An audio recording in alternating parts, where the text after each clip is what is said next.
Guyton capítulo 54. Los sentidos químicos, gusto y olfato. Los sentidos del gusto y el olfato nos permiten distinguir los alimentos indeseables o incluso mortales de aquellos otros que resultan agradables de comer y nutrirnos. Además, desencadenan respuestas fisiológicas que intervienen en la digestión y en la utilización de los alimentos. El sentido del olfato permite que los animales reconozcan la proximidad de otros animales o hasta que de cada individuo entre sus congéneres.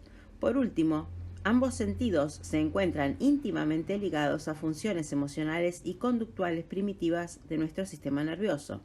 En este capítulo hablaremos de cómo se detectan los estímulos del gusto y el olfato y el modo en que se codifican las señales nerviosas transmitidas en el encéfalo. Sentido del gusto.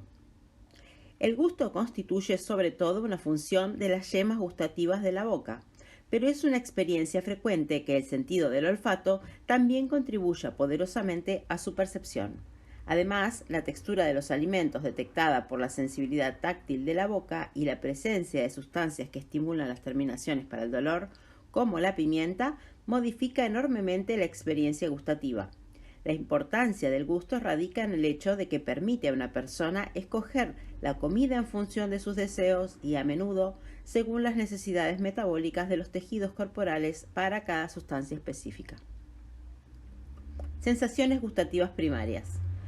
No se conoce la cantidad de muchas de las sustancias químicas específicas que excitan los diversos receptores gustativos. Para análisis prácticos, las sensaciones gustativas primarias se han agrupado en 5 categorías principales: agrio, salado, dulce, amargo y umami. Una persona puede percibir cientos de gustos diferentes. Se cree que todos ellos no son sino combinaciones de las sensaciones gustativas elementales. Igual que todos los colores que podemos ver, constituyen combinaciones de los 3 colores primarios, según se describe en el capítulo 51. Sabor agrio.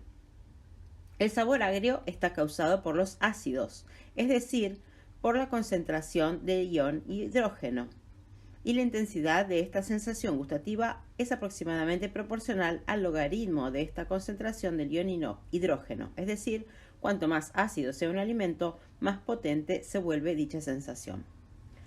Sabor salado. El sabor salado lo producen las sales ionizadas, especialmente por la concentración del ion sodio. La cualidad de este rasgo varía de una sal a otra, porque algunas de ellas suscitan otras sensaciones gustativas además del sabor salado. Los cationes de las sales, sobre todo los cationes sodio, son los principales responsables del gusto salado, pero los aniones también contribuyen en menor medida. Sabor dulce. El sabor dulce no está ocasionado por una sola clase de sustancias químicas. Entre los tipos de productos que la originan figuran los azúcares, glicoles, alcoholes, aldehídos, cuerpos cetónicos, amidas, esteres, ciertos aminoácidos, algunas proteínas pequeñas, los ácidos sulfónicos, los ácidos halogenados y las sales inorgánicas de plomo y berilio. Obsérvese en concreto que la mayoría de las sustancias que generan el sabor dulce son compuestos orgánicos. Resulta especialmente interesante que unas ligeras modificaciones en la estructura química, como la incorporación de un simple radical, muchas veces puede cambiar el producto de dulce a amargo. Sabor amargo. El sabor amargo, igual que el sabor dulce, no está originado por un único tipo de agente químico. En este caso, una vez más, las sustancias que lo suministran son casi todas orgánicas. 2 clases particulares tienen una especial probabilidad de causar sensaciones de sabor amargo. 1. Las sustancias orgánicas de cadena larga que contienen nitrógeno y 2. Los alcaloides. Estos últimos comprenden muchos de los fármacos empleados en medicamentos como la quinina, la cafeína, la estricnina y la nicotina. Algunas sustancias que al principio saben saladas dejan un gusto amargo. Esta característica sucede con la sacarina, lo que le otorga un carácter desagradable para algunas personas. Las concentraciones elevadas de sal pueden dar lugar también a un sabor amargo. El sabor amargo, cuando se da con una intensidad grande, suele hacer que la persona o el animal rechace la comida. Esta reacción es una función indudablemente importante de dicha sensación gustativa, pues muchas toxinas mortales presentes en las plantas venenosas son alcaloides y prácticamente todos estos alcaloides suscitan un sabor amargo e intenso, normalmente seguido por el rechazo del alimento. Sabor umami. Umami, una palabra japonesa que significa delicioso, designa una sensación gustativa agradable que resulta diferente desde el punto de vista cualitativo de los sabores agrio, salado, dulce o amargo. Umami es el sabor dominante de los alimentos que contienen L-glutamato, como los extractos cárnicos y el queso curado. Según se cree, la sensación agradable del sabor umami es importante para la nutrición al promover la ingestión de proteínas. Umbral gustativo.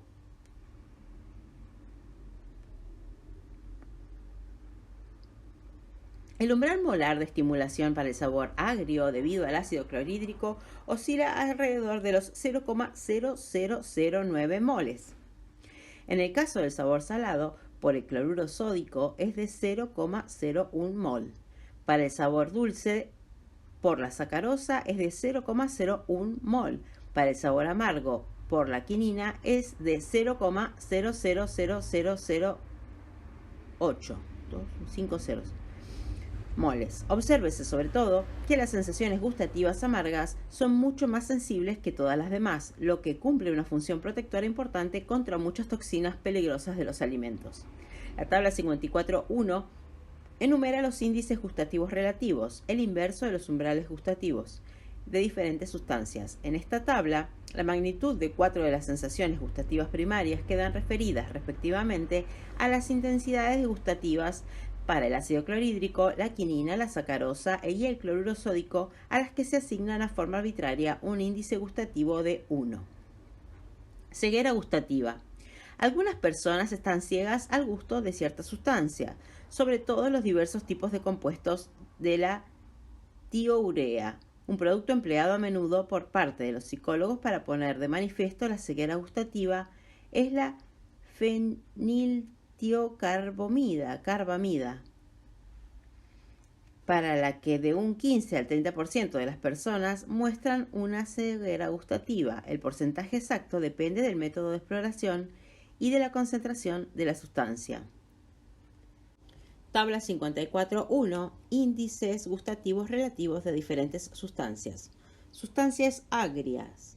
Con un índice de 1, el ácido clorhídrico, ácido fórmico 1.1, ácido cloroacético 0,9, ácido acetoacético 0,85, ácido láctico 0,85, ácido tartárico 0,7, ácido málico 0,6, tártaro potásico hidratado 0,58, ácido acético 0,55, ácido cítrico 0,46 y ácido carbónico 0,06.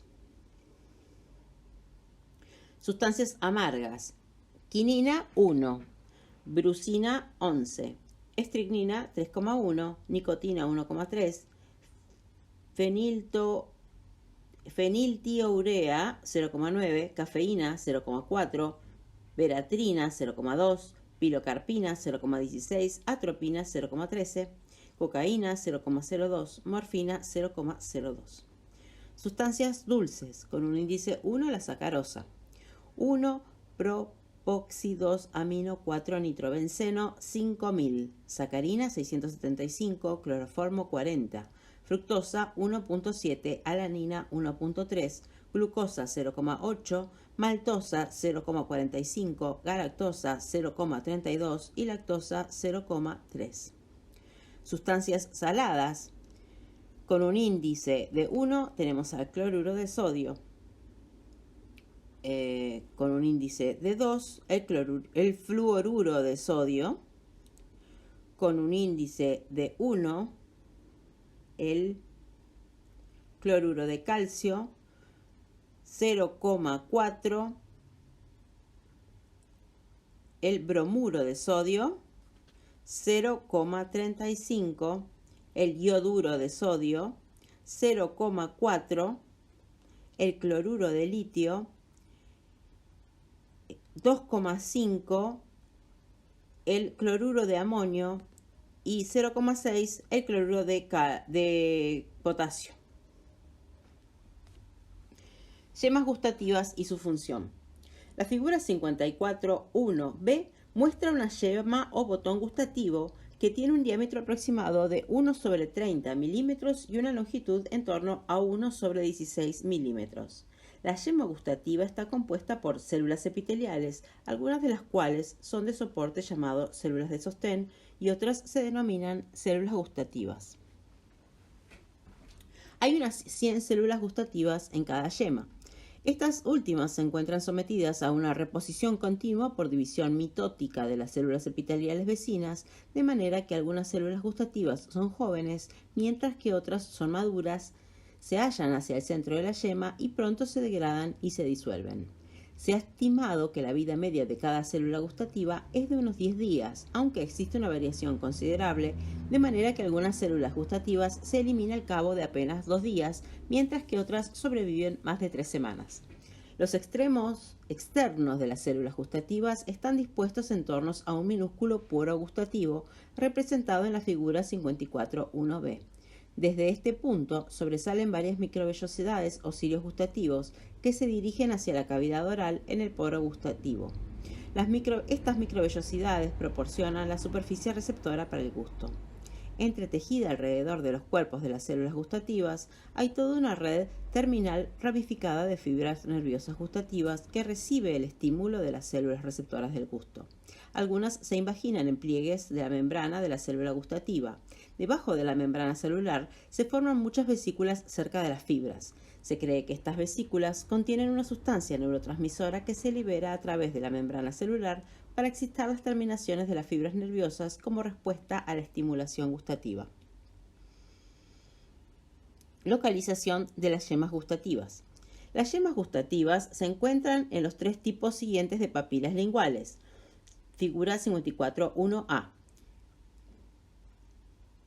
1. Una gran cantidad está en las paredes de las depresiones que rodean a las papilas caliciformes que forman una línea B sobre la superficie de la parte posterior de la lengua. 2. Un número moderado se encuentra sobre las papilas foliáceas situadas en los pliegues a lo largo de las superficies laterales de la lengua. Y 3. Un número moderado de yemas gustativas se sitúa en las papilas fungiformes sobre la superficie anterior plana de la lengua.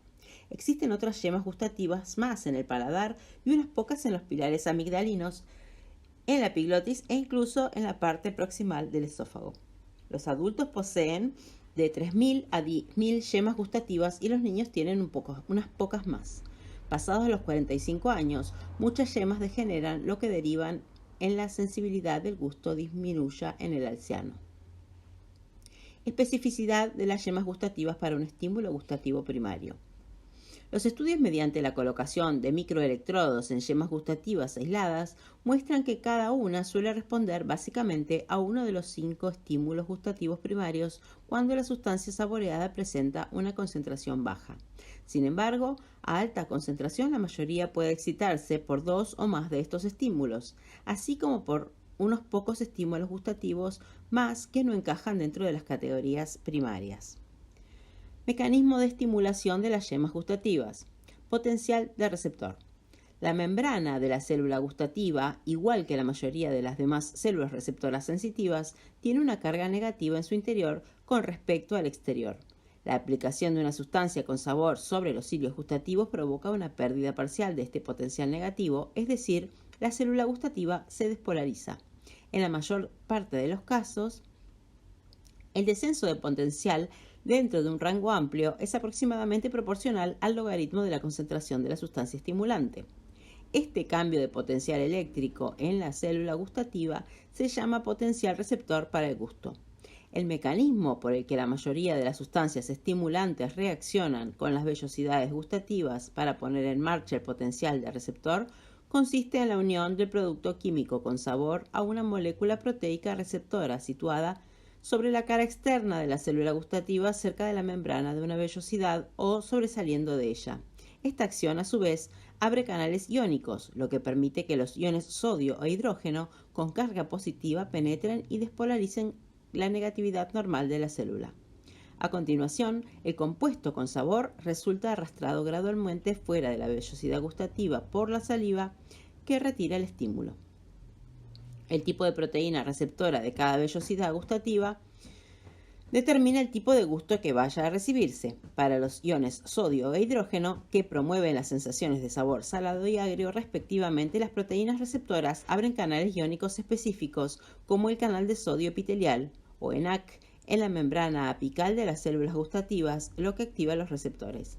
Sin embargo, para las sensaciones de sabor dulce y amargo, las porciones de los receptores acoplados a las proteínas G que sobresalen a través de las membranas apicales activan sustancias transmisoras como segundos mensajeros en el interior de las células gustativas, y estos segundos mensajeros son los que suscitan los cambios químicos intracelulares que producen las señales gustativas. Los compuestos de sabor dulce se detectan por una combinación de dos receptores gustativos acoplados a las proteínas G estrechamente relacionados, T1R2 y T1R3.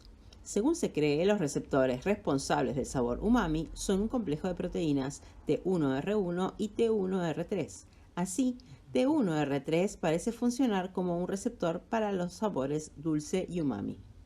El sabor amargo es detectado por otra familia, T2R, de aproximadamente 30 receptores acoplados a la proteína G diferentes. Las células receptoras gustativas individuales que detectan lo amargo expresan múltiples T2R, cada uno de los cuales reconoce un único conjunto de compuestos amargos. Este patrón de la expresión de receptores permite la detección de diversos compuestos amargos a través de un único tipo de célula receptora gustativa. El sabor agrio asociado con alimentos o bebidas ácidos es detectado, según se cree, por canales iónicos que son abiertos por iones hidrógeno, aunque no se conocen bien los mecanismos exactos. Estudios recientes apuntan que un canal de potasio sensible al ácido, KIR2.1, y un canal iónico selectivo de iones hidrógeno, otoperina 1, pueden mediar las respuestas ácidas en las células receptoras gustativas. Generación de impulsos nerviosos por la yema gustativa. Tras la primera aplicación del estímulo gustativo, la frecuencia de descarga de las fibras nerviosas procedentes de las yemas gustativas asciende hasta un máximo en una pequeña fracción de segundo, pero a continuación se adapta durante unos segundos siguientes hasta regresar a un nivel estable más bajo mientras permanezca presente el estímulo gustativo. Por tanto, el nervio gustativo transmite una señal potente inmediata y una señal continua más débil todo el tiempo que la yema gustativa siga expuesta al estímulo correspondiente.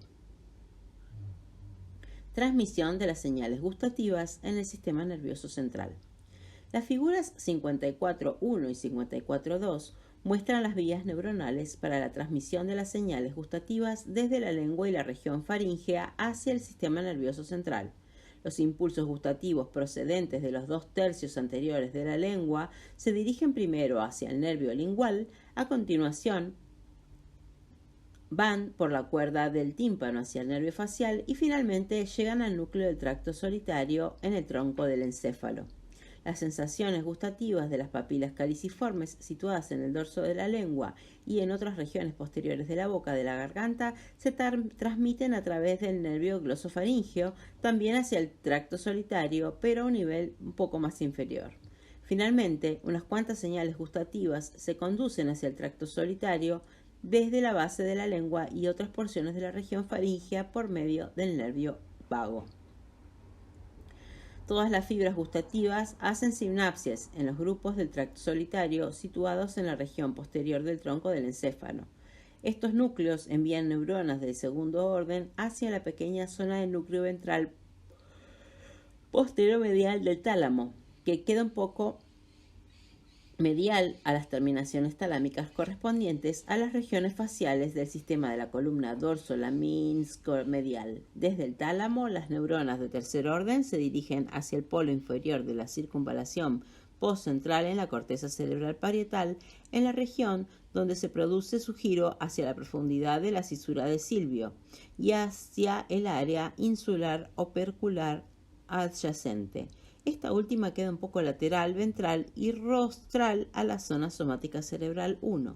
Según esta descripción de las vías gustativas, resulta evidente que mantienen un estricto paralelismo con las vías somatosensitivas procedentes de la lengua. Integración de los reflejos gustativos y en el tronco del encéfalo. Desde el tracto solitario, muchas señales gustativas se transmiten directamente por el propio tronco del encéfalo hacia los núcleos salivales superior e inferior. Estas zonas envían señales hacia las glándulas submandibular, sublingual y parótida que sirven para controlar la secreción de saliva durante la ingestión y la digestión de la comida.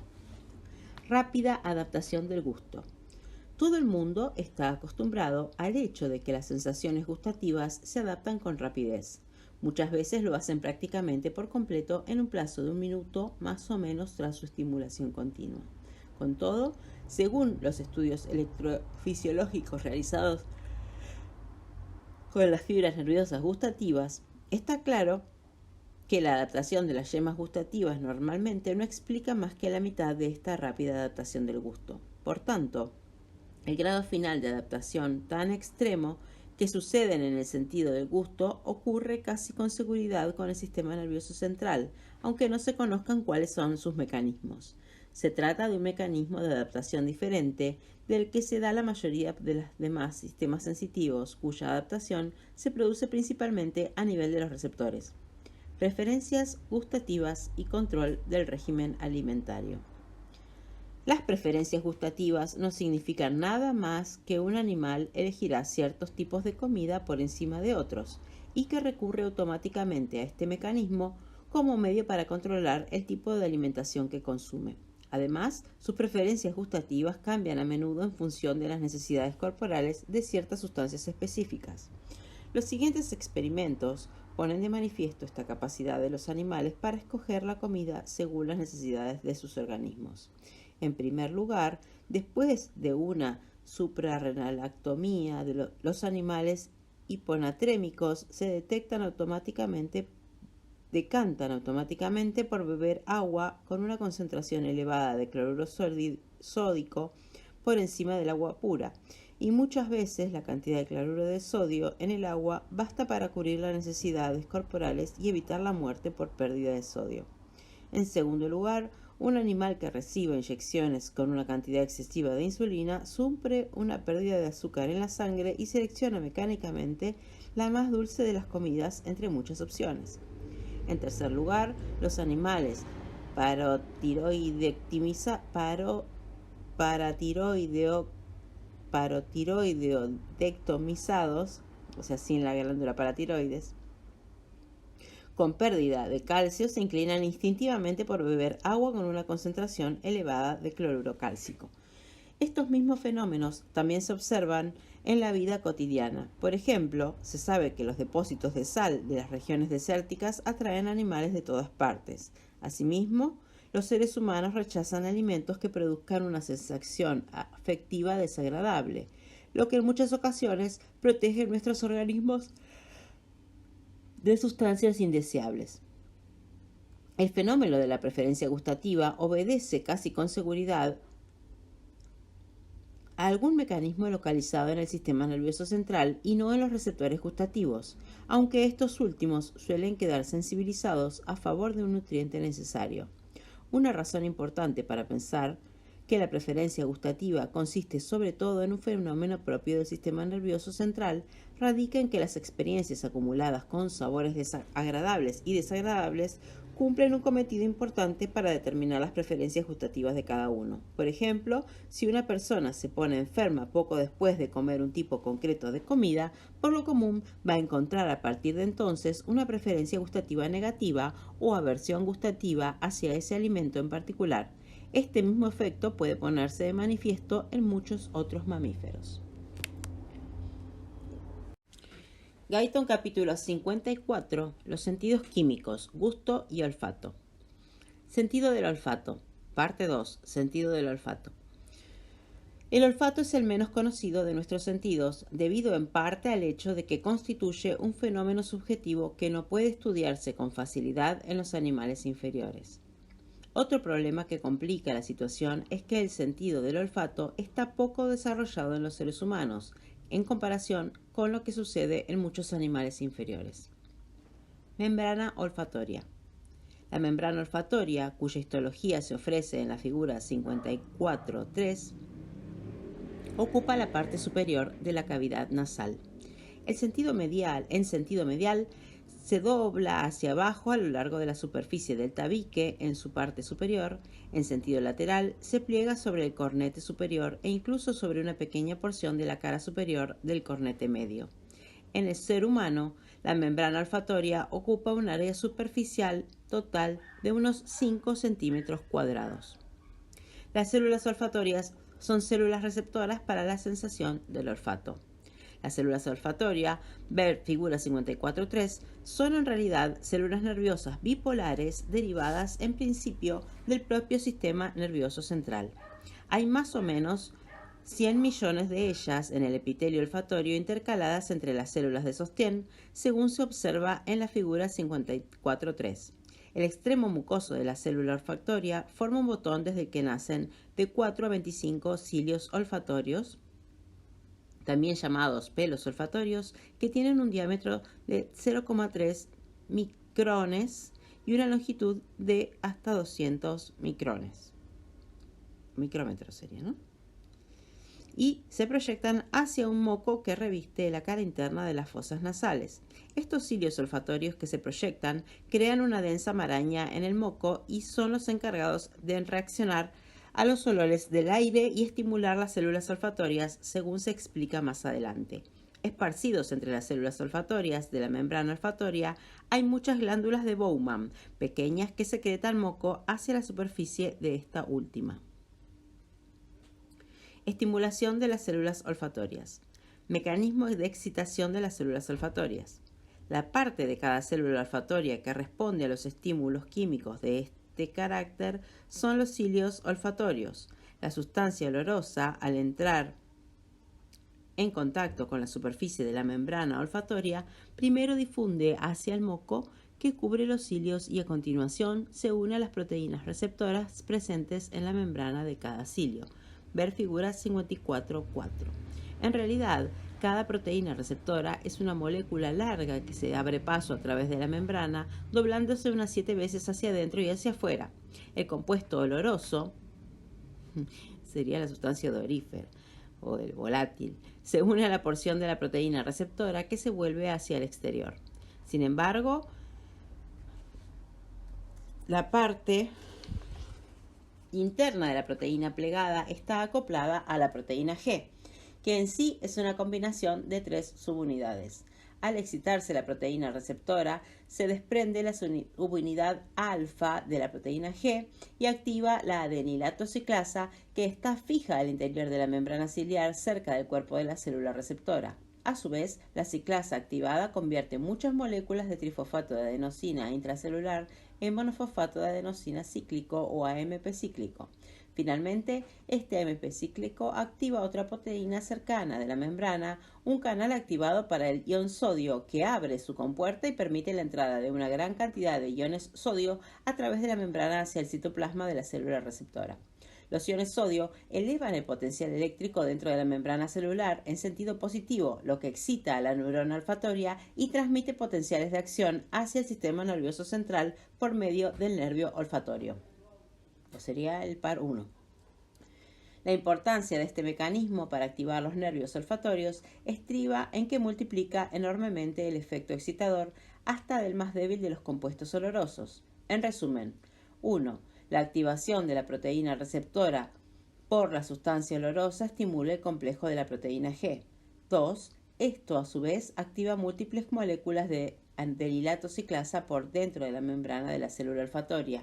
3. Esto provoca la formación de un número muchas veces mayor de moléculas de AMP cíclica. Y finalmente, 4. El AMP cíclico abre una cantidad todavía muy superior de canales iónicos de sodio. Por tanto, incluso la concentración más minúscula de un producto oloroso específico pone en marcha un efecto en cascada que abre una proporción elevadísima de canales de sodio.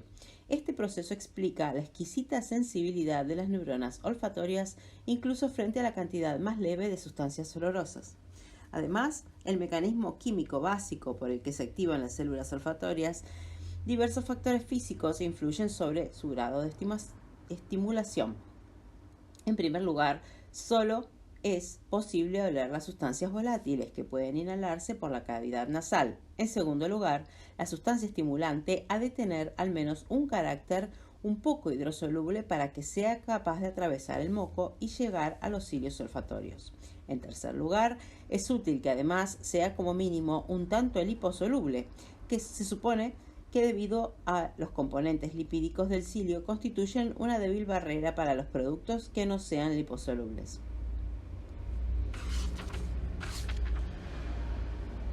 En la figura 54.4 es un resumen de la transducción de la señal olfatoria. La unión del odorante a un receptor acoplado a proteína G provoca la activación de la adenilato ciclasa que convierte al trifosfato de adenosina o ATP en monofosfato de adenosina cíclico o AMP cíclico.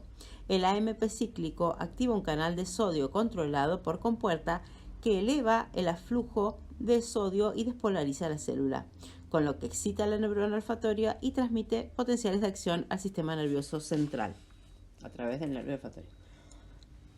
Potenciales de membrana y potenciales de acción en las células olfatorias. El potencial de membrana en el interior de las células olfatorias sin estimular, según se recoge mediante microelectrodos, oscila alrededor de los menos 55 milivoltios. A este nivel, la mayor parte de las células generan potenciales de acción continuos a una frecuencia muy baja, que varía desde una vez cada 20 segundos hasta 2 a 3 por segundo. La mayoría de las sustancias olorosas producen una despolarización de la membrana en la célula olfatoria, lo que disminuye un potencial negativo de la célula desde su valor normal, menos 55 milivolts, hasta menos 30 o menos aún.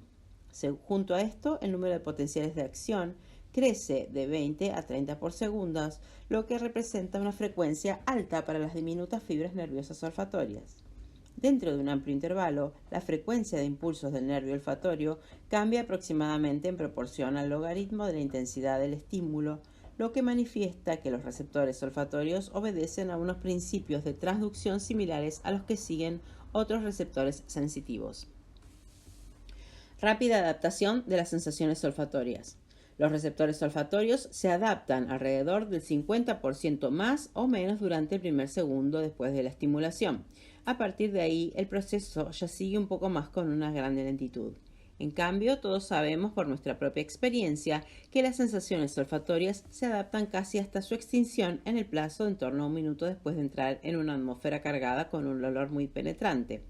Como esta adaptación psicológica resulta mucho mayor que el grado de adaptación de los receptores, es casi seguro que la mayor parte del proceso suplementario sucede dentro del sistema nervioso central, lo que también parece ser así en el caso de una adaptación a las sensaciones gustativas.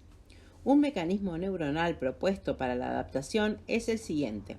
Existe una cantidad de fibras nerviosas centrífugas que vuelven por el tracto olfatorio desde las regiones olfatorias del encéfalo y acaban en unas células inhibidores especiales del bulbo olfatorio, los granos. Después de surgir un estímulo oloroso, el sistema nervioso central pone a punto con rapidez una potente inhibición por retroalimentación para suprimir la transmisión de las señales olfatorias a través del bulbo olfatorio. Indagación de las sensaciones olfatorias primarias. En el pasado, la mayoría de los fisiólogos estaban convencidos de que muchas de las sensaciones olfatorias se encuentran a cargo de unas cuantas sensaciones primarias bastante independientes de forma parecida a lo que sucede con la visión y el gusto, que derivan de unas pocas sensaciones primarias determinadas.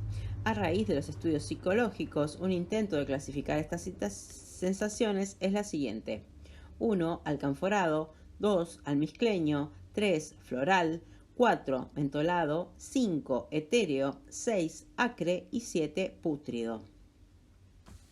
Es cierto que esta lista no representa las auténticas sensaciones primarias del olfato.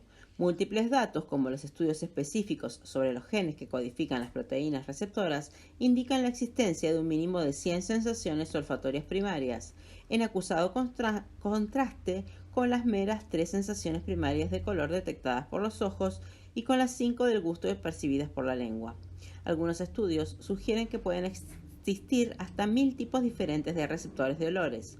Un nuevo dato que apoya la existencia de numerosas sensaciones primarias en el olfato se obtiene al haberse descubierto personas con una ceguera olfatoria para sustancias aisladas. Esta ceguera frente a olores individuales se ha identificado ante más de 50 sustancias diferentes. Se supone que la ceguera olfatoria para cada uno representa la ausencia de las células olfatorias de la proteína receptora correspondiente para ese compuesto concreto. Naturaleza afectiva del olfato.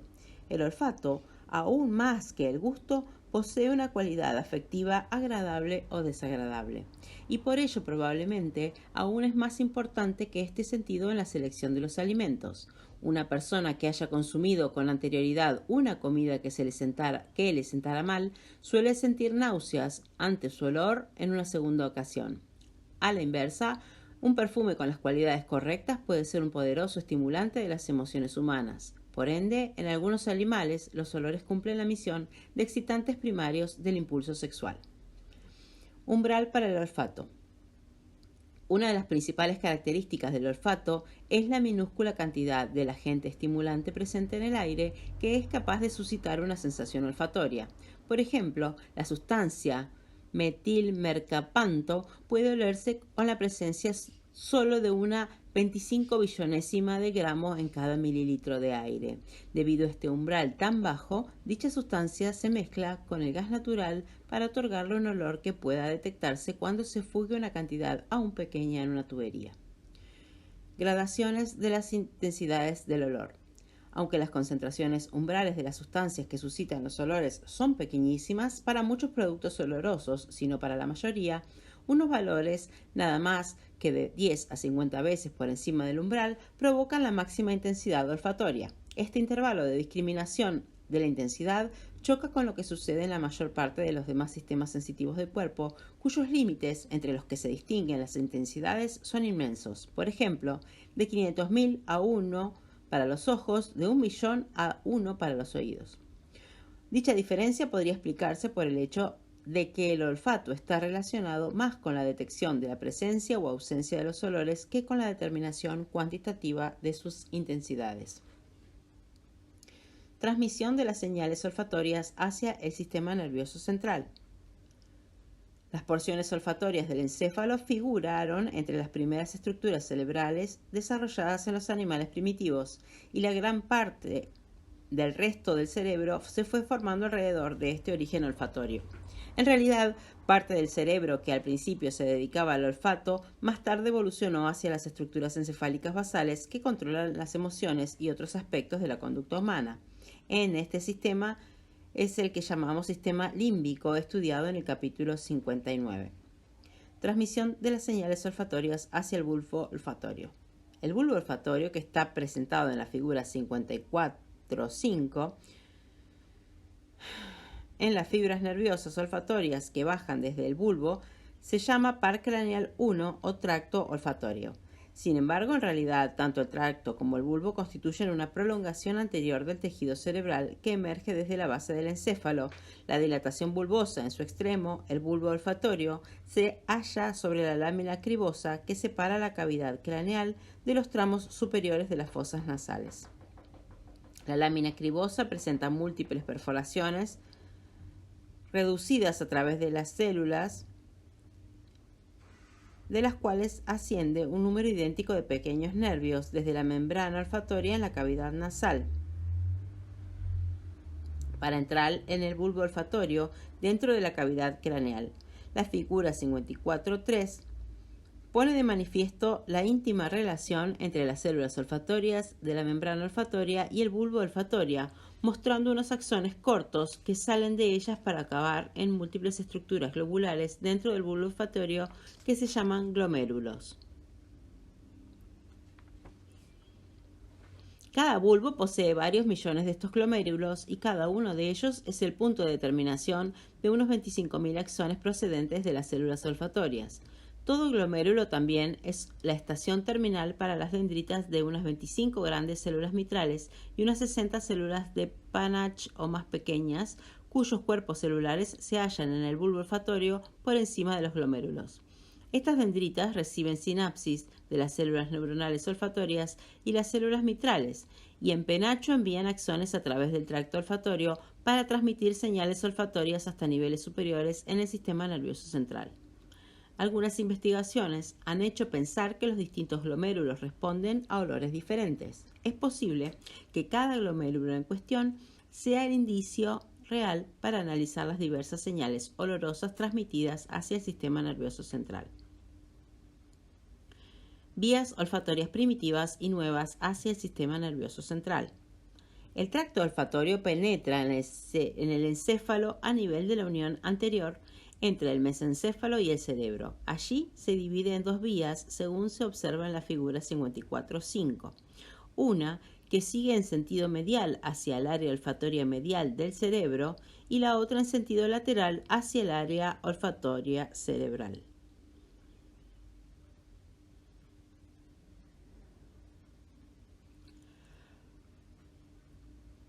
Esta primera estructura representa un sistema olfatorio primitivo, mientras que la segunda constituye la entrada para 1. El sistema olfatorio antiguo y 2. El sistema moderno. El sistema olfatorio primitivo, el área olfatoria medial. El área olfatoria medial consta de un grupo de núcleos situados en las porciones basales intermedias del encéfalo inmediatamente delante del hipotálamo.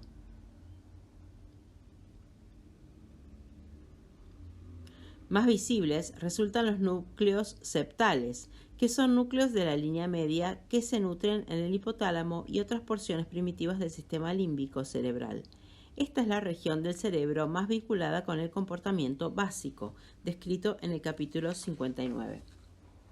La importancia de este área olfatoria medial se entiende mejor si se considera lo que sucede en los animales cuando se eliminan las áreas olfatorias laterales de ambos lados del cerebro y no persiste más que el sistema medial. La eliminación de estas áreas apenas influye en las respuestas más primitivas al olfato, como lamerse los labios, salivar y otras reacciones a la alimentación ocasionadas por el olor de la comida o por unos impulsos emocionales básicos asociados a este sentido. En cambio, la supresión de las áreas laterales va a abolir los reflejos olfatorios condicionados más complicados. El sistema olfatorio antiguo, el área olfatoria lateral. El área olfatoria lateral está compuesta sobre todo por las cortezas prepiriforme y piriforme, además de la porción cortical de los núcleos amigdalinos. Desde estas zonas, las vías activadoras de origen hacia casi todas las porciones del sistema límbico, en especial hacia las menos primitivas como el hipocampo, que parece más importante para aprender o disfrutar de ciertos alimentos o aborrecerlos en función de las experiencias personales vividas con ellos. Por ejemplo, se cree que esta área olfatoria lateral y sus abundantes conexiones con el sistema límbico de orden conductual hacen que una persona desarrolle una absoluta aversión hacia las comidas que le hayan provocado náuseas y vómitos. Un rasgo importante del área olfatoria lateral es que muchas vías estimuladoras procedentes de ella también nutren directamente la parte más antigua de la corteza cerebral, llamada paleocorteza, en la porción anteromedial del lóbulo temporal. Esta es la única área de toda la corteza cerebral a la que llegan directamente las señales sensitivas sin pasar antes por el tálamo. La vía moderna. Últimamente se ha descubierto una vía olfatoria más reciente que atraviesa el tálamo, pasando por su núcleo talámico dorsomedial y llegando después al cuadrante latero-posterior de la corteza orbitofrontal. Según los estudios con monos, este sistema más moderno probablemente interviene en el análisis consciente de los olores. Resumen.